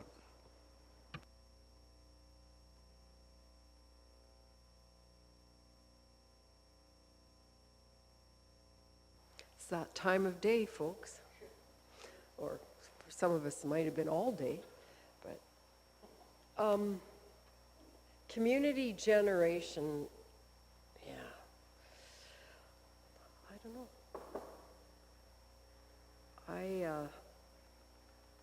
I don't see what we have to lose just to get more information, personally. It's sort of like the solar argument of, you know, we're not going to let solar come into our community because we don't agree with the whole concept of solar. Well, this to me is just another extension of doing some more looking at possible things that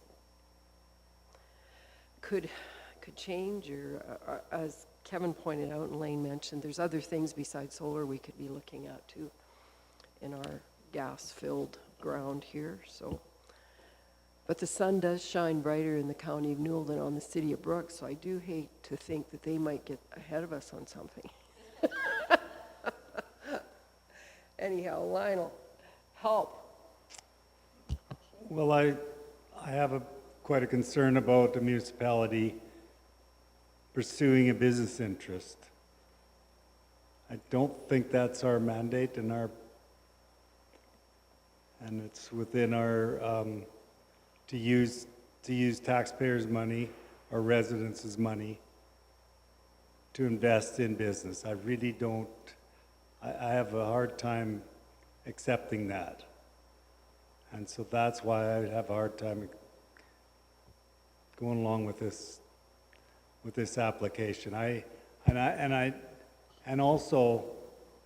mean, it sounds like it doesn't cost you anything, but I've heard these concerns before about some of these solar projects that claim that they're not using government monies, but yet there are some of these things happen behind the scenes, and it is government monies that are involved, and I personally have a problem with this one. It doesn't feel good to me. All right, that's fair enough. I obviously don't understand this well enough because I wasn't thinking of this being something that would compete with business, but if it does, that's very good reasons. Lionel? Anybody else? Clarence?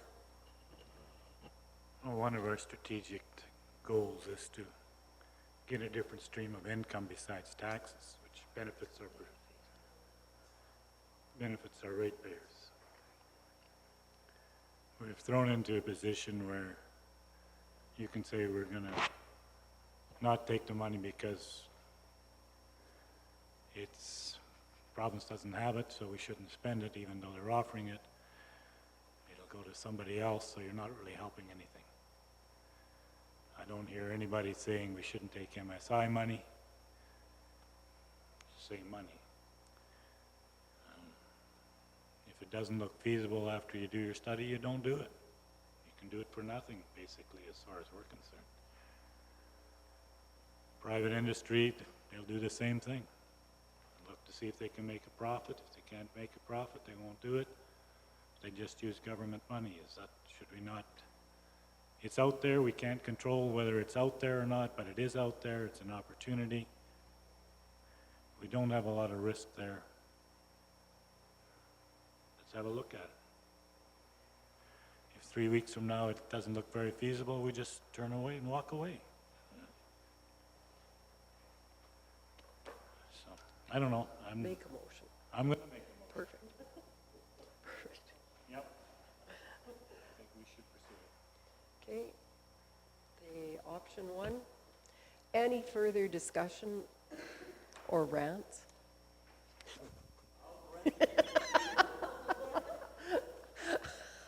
I love it. All in favor of the motion? Opposed? The motion is carried. You'll be burning the midnight oil lane. All right. And the planning issue, the Good Free road closure? Or Good Friend? Good Friend? Good Friend? How do you say that? Good Friend.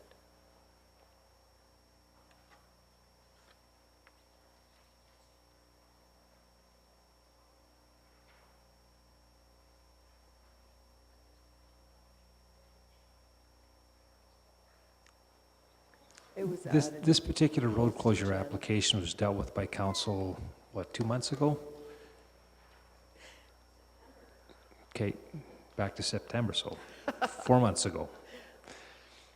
There was a decision that was made by council at that time to authorize the closure and sale of a road allowance that it actually would have also involved the applicant working with EID. There was really 3 different parties involved, and it was our understanding at that time that the decision was that council approved the closure and sale subject to the applicants covering, maybe Alice, just review the actual motion then, if you would, covering it was the costs of the application, but we weren't actually going to be charging them for the road allowance, if I remember correctly. Okay.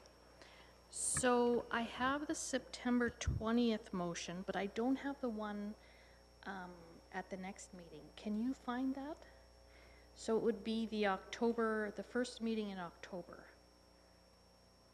So the one that I have from September 20th says, approve the request to close the road allowance as shown on the map included with this report.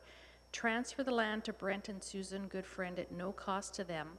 Upon transfer of the road allowance land, Brent and Susan Goodfriend will be responsible to pay for all costs associated with the survey and consolidation of the road allowance with their adjacent land.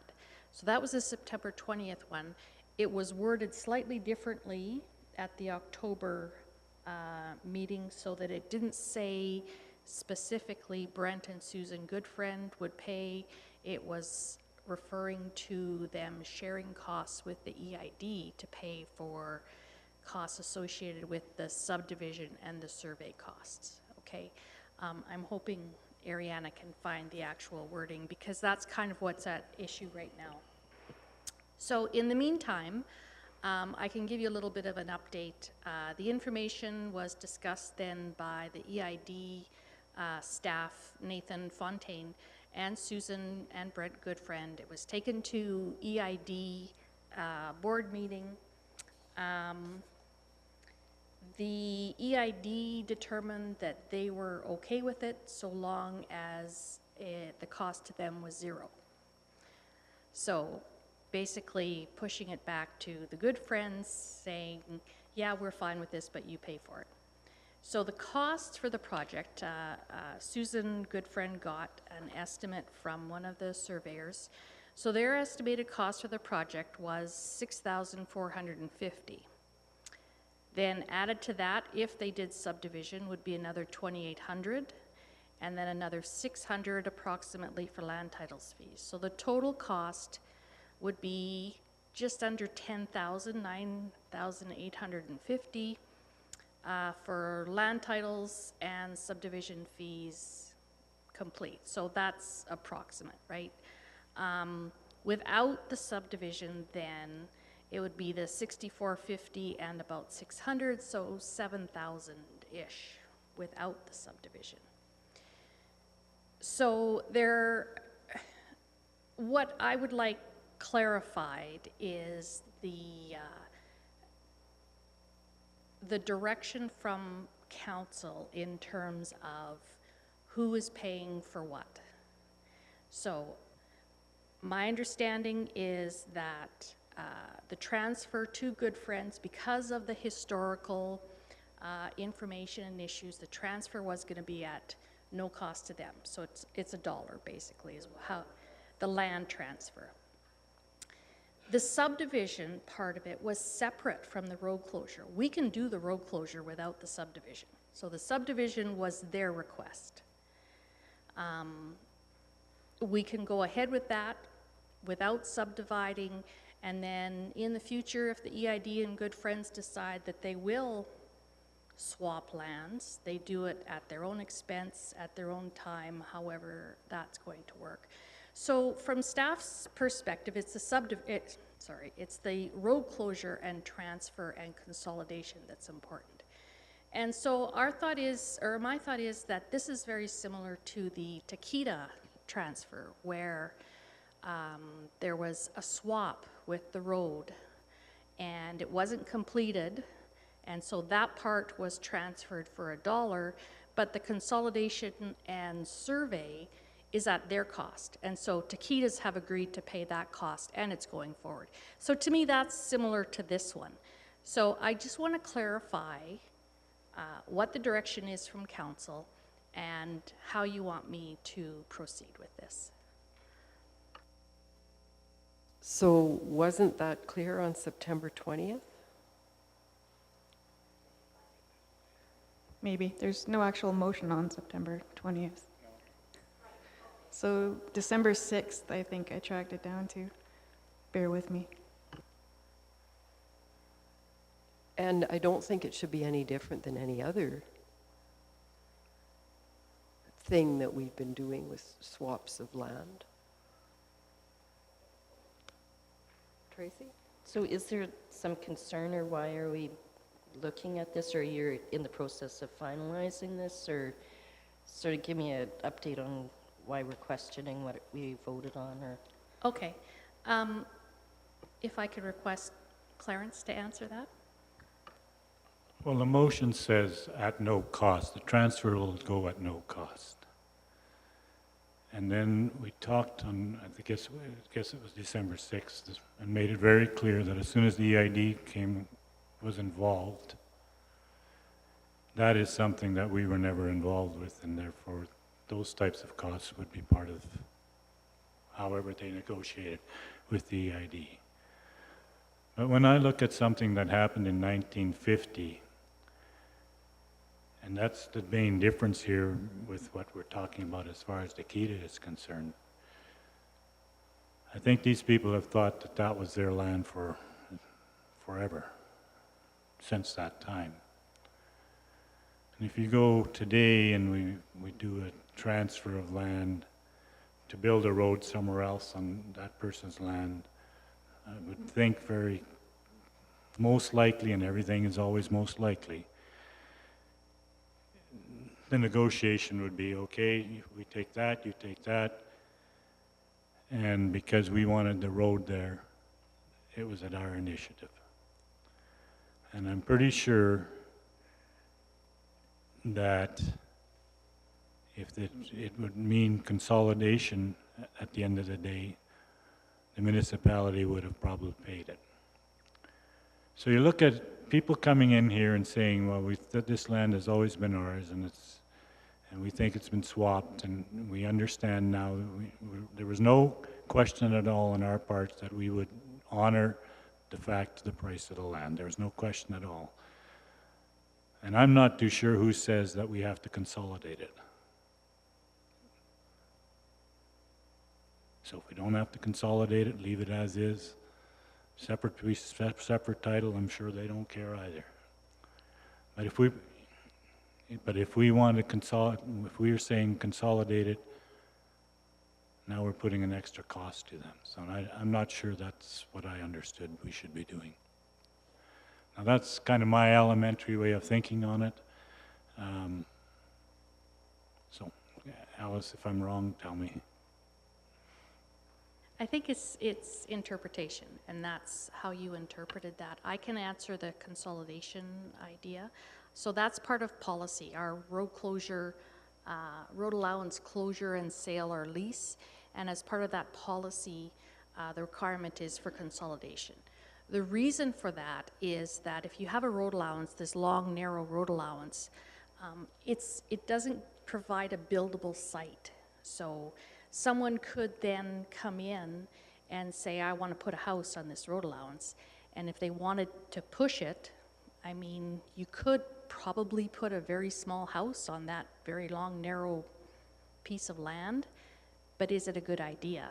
And so in order to prevent things like that, we had decided to put it in policy that anytime there's a road allowance closure and sale, it had to be consolidated with the adjacent landowner's parcel.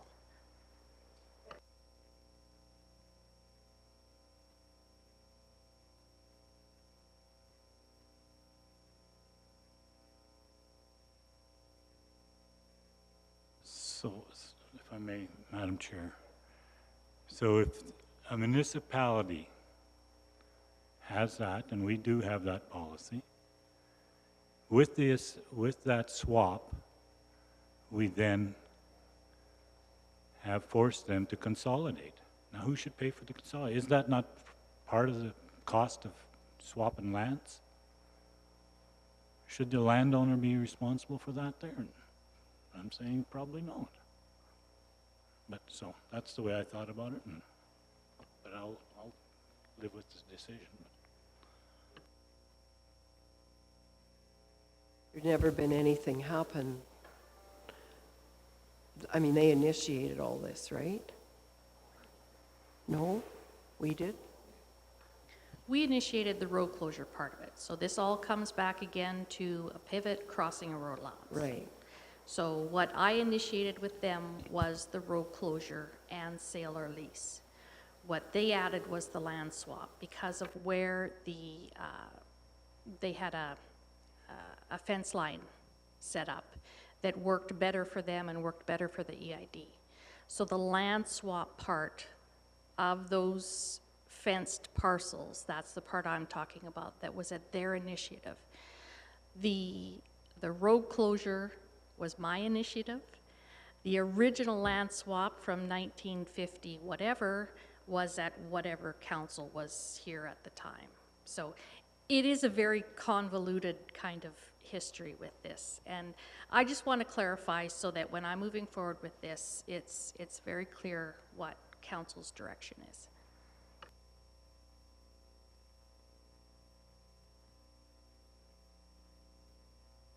Okay, so what the land swap we're dealing with here, is that the road that's being used right now to go down to the bridge?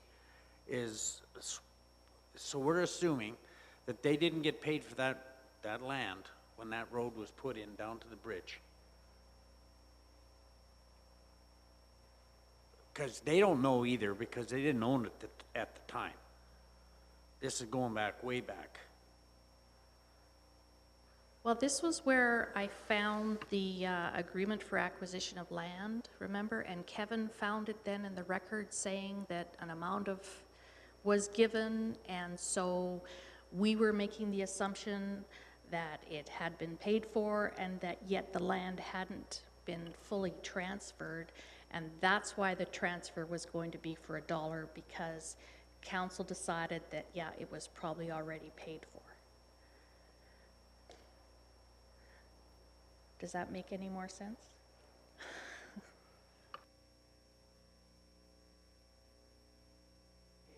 The road allowance part. Let's see if I can find the map, find it on the map for you.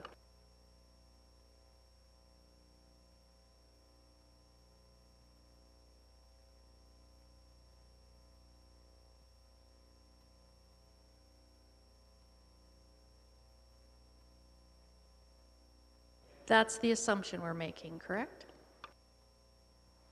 Yeah, so what I found was a check, no explanation, in the minutes back in whatever year it was for $1,900 and some odd dollars payable to the family. So I don't have no idea what it's for, but I just validated what they had said is that they got money from the county, and it could have been for anything. But it was in the list of checks. That's all I validated.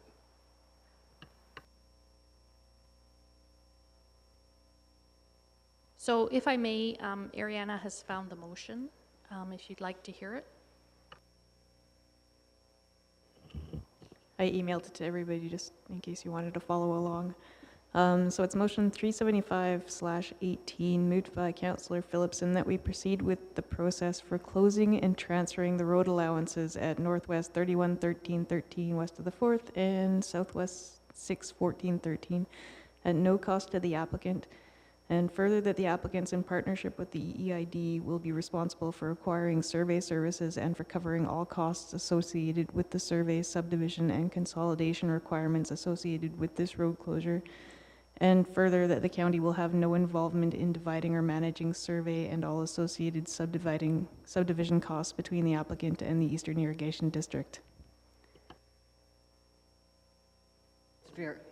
It's very clear to me, and we cannot tell the EID what to do. We just tell them, you know, have a partnership, talk to them.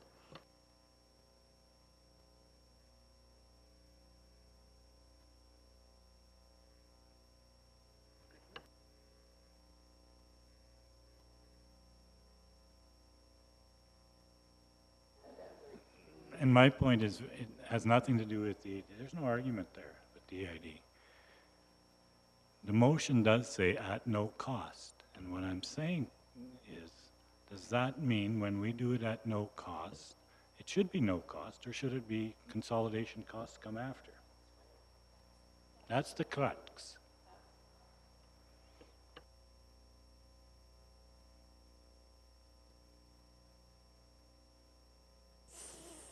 Oh.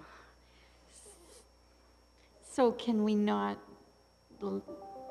make it at their decision whether they consolidate or not on this one? At $6,450, I would appreciate being told that that would be my,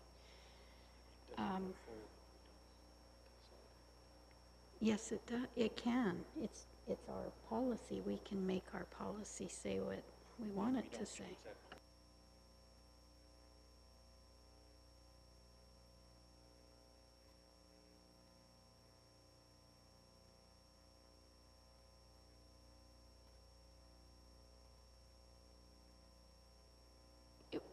Well, it is clear, but what Clarence is saying is we are forcing them to consolidate into one title, and that's going to cost them $6,450. Am I correct?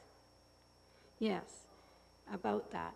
So that is where the costs are coming in, and that's as per our policy that Alice is saying to do that. So the motion says at no cost.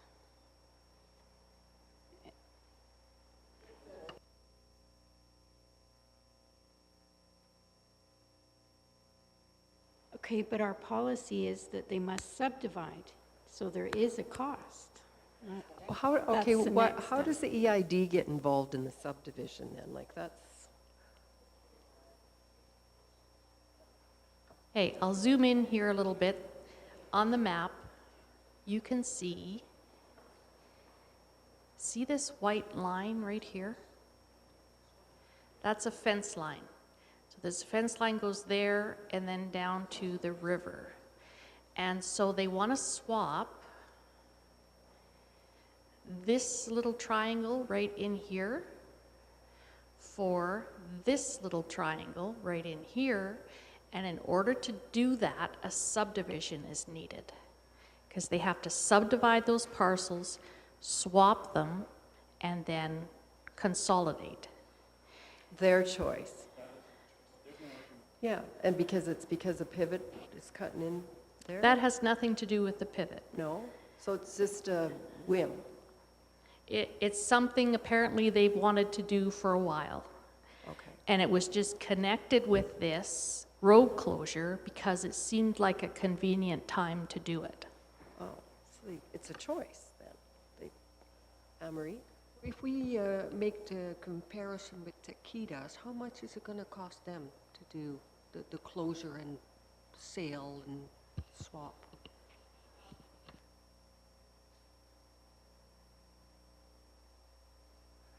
I would say at least the 10,000. The land titles apparently isn't being quite as sticky about the traverse on the riverbank anymore.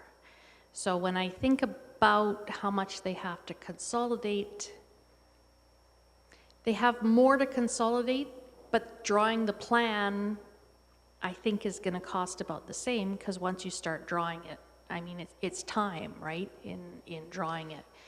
So I would say about the same, maybe up to 15,000. So this thing with the EID could have happened at any time? This is like, right? They didn't have to wait for all this other stuff to happen. So I think it has really nothing to do with the consolidation idea. I mean, they could have done this at any time without the road business. So they're just throwing it in? No? My point is very simply, you have to, the first step of it is a transfer.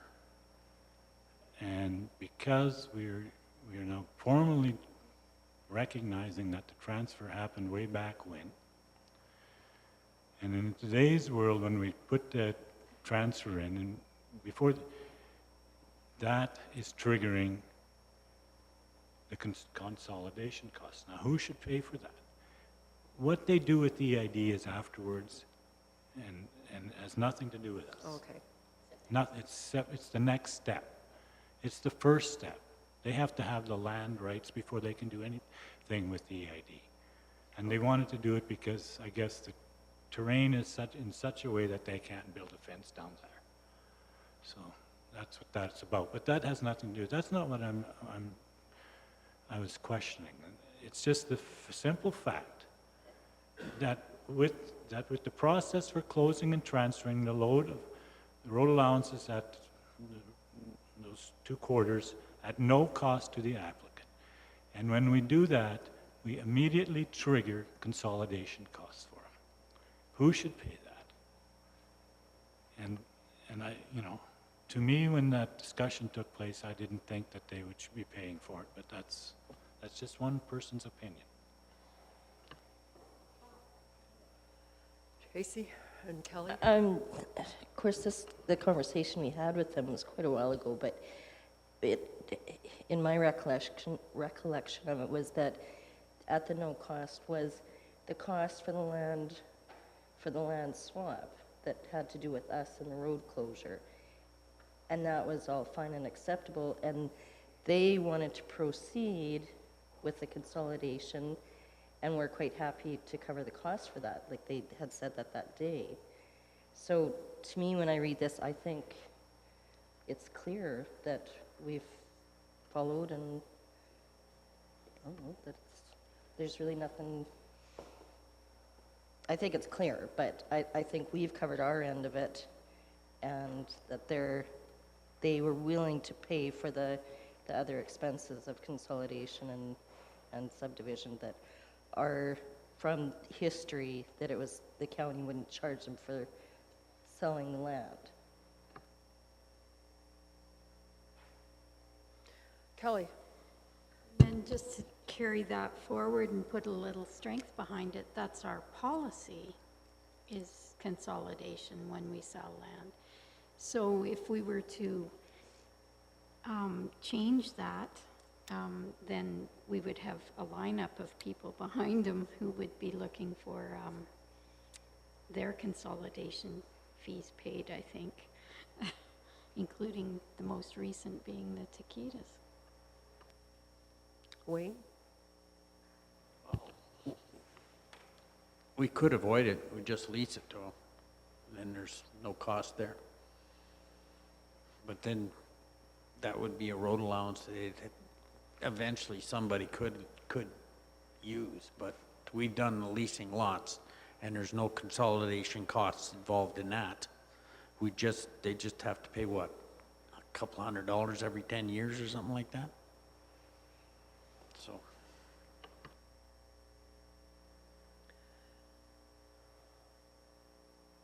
Alice? To lease this, it would be $2,000 for a 10-year lease. Now that, though, just to point out, if we are going with the agreement that the land was traded for the highway land, then a lease isn't really appropriate. It would have been a transfer land for land. And I don't think anyone disagrees with that concept. It's just the whole it's just this consolidation thing, which, yeah. Clarence? Have you heard back from the Good Friends since we sent the letter? Because I've had no conversation with them. No, I haven't heard from them. So this all precipitated again because they probably are not going to do the EID thing. And so they asked for the county to give an explanation of what exactly was the county's position and what they had agreed to. So a letter was written back to them, but that's when the consolidation costs went to them. Now, they haven't said anything to me, and if they haven't said anything to you, that's fine. But I responded to that my understanding from that was different. So I'm the one that's put this thing in motion where we have the discussion. So that just makes it a little clearer to you, maybe. Yeah. So we'll go with what the motion says and what we usually do with sale of a road allowance. Is that what I'm hearing around the table? The consolidation costs are usually paid by the person wanting to buy the road allowance and get it in their name. I know. I just think that they'd be happy to get all this sorted out after all these years. Yeah. Well, I guess we'll find out. I mean, I don't know. Council? Kelly, Wayne, Lionel, okay with the motion as we interpret it? Yeah.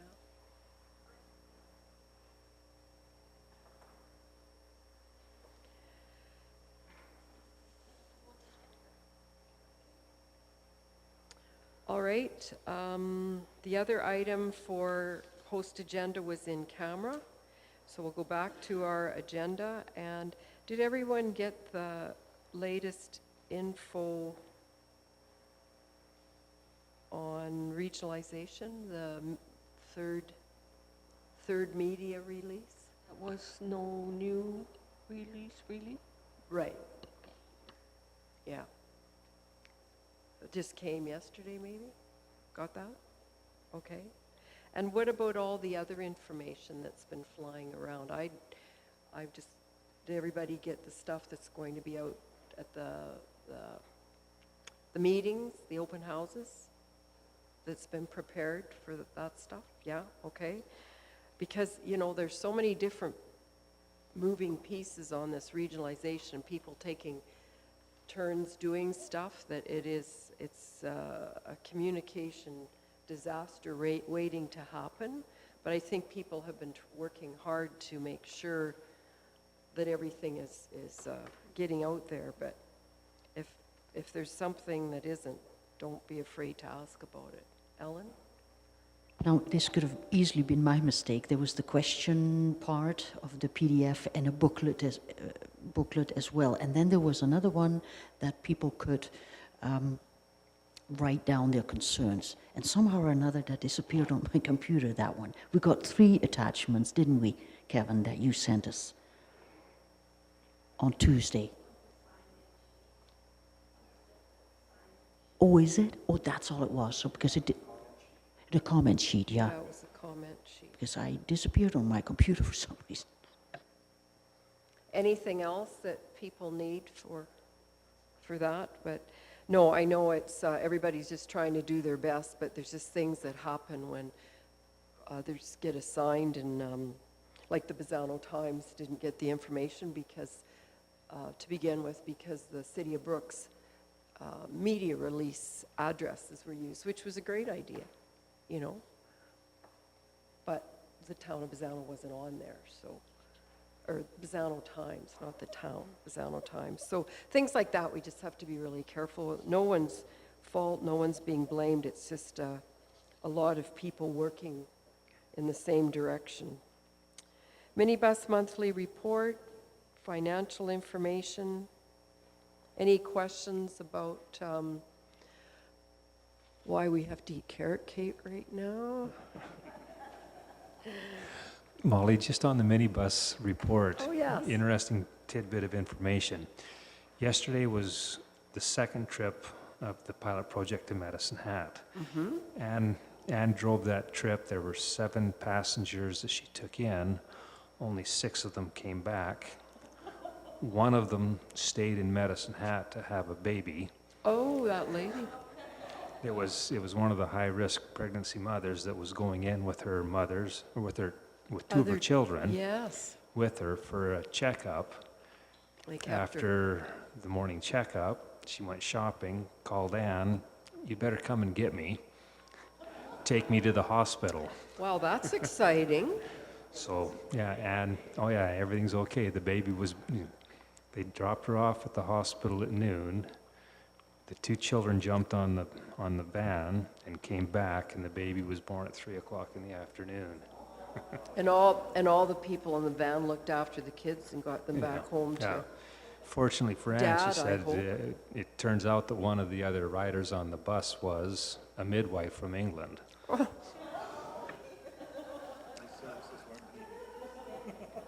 This is an amazing story. We should make this national news. That's a really cool story.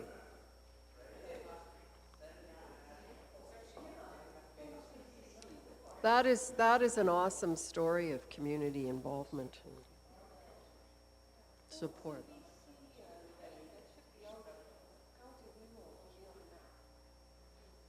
It's a cool story. Thank you for that, Lane. Anything else before we move in camera of those items at the end of the meeting?